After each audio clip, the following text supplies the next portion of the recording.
Salut, c'est Sandra Kwame et aujourd'hui on se retrouve pour une pensée placée sous le thème de l'amour véritable.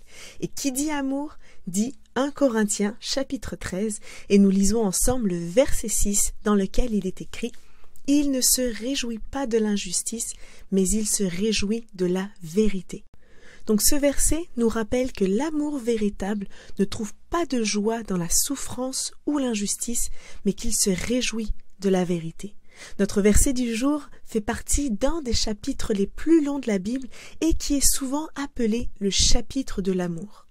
Ce chapitre décrit l'amour comme la plus grande vertu et comme étant supérieur à toutes les autres qualités humaines.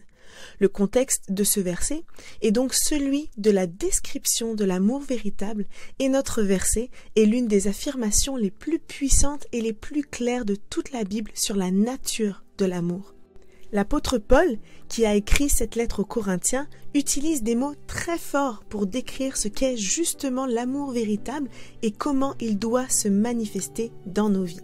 Par exemple, l'amour est patient, l'amour est serviable, l'amour n'est pas envieux, il ne se vante pas, il ne se gonfle pas d'orgueil, l'amour ne se conduit pas de manière inconvenante, il ne cherche pas son propre intérêt, il ne s'aigrit pas contre autrui, il ne trame pas le mal.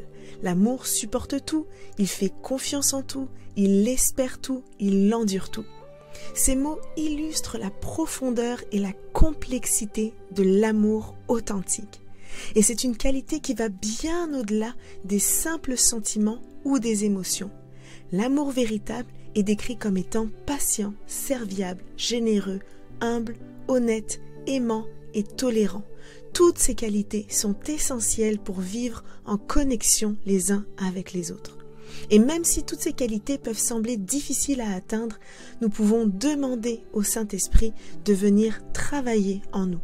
Et donc si on revient au verset 6 de ce chapitre, il nous rappelle que dans un monde rempli d'injustice, il est facile de tomber dans le cynisme ou de se sentir impuissant ou désespéré.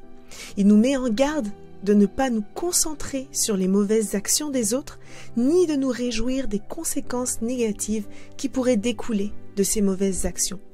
L'amour véritable est un amour qui se soucie de la vérité, qui ne tolère pas l'injustice et qui œuvre pour la paix.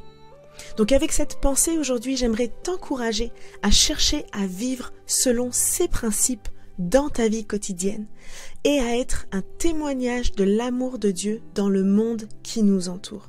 Et je t'invite à prier avec moi aujourd'hui et dire « Seigneur, je te remercie pour l'amour véritable que tu nous enseignes à travers ta parole. Merci également pour le modèle d'amour parfait que tu nous as révélé en Jésus. Aide-moi à être un exemple de cet amour dans un monde qui a grand besoin de lumière. Aide-moi également à appliquer les principes de vérité et de justice dans ma vie quotidienne. Permets-moi d'aimer comme toi et de le transmettre comme tu me demandes de le faire. Et merci pour l'œuvre de ton Saint-Esprit qui vit en moi et me transforme à ton image. Au nom de Jésus, Amen.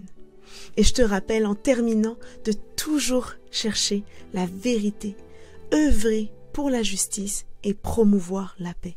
Sois béni et bonne journée.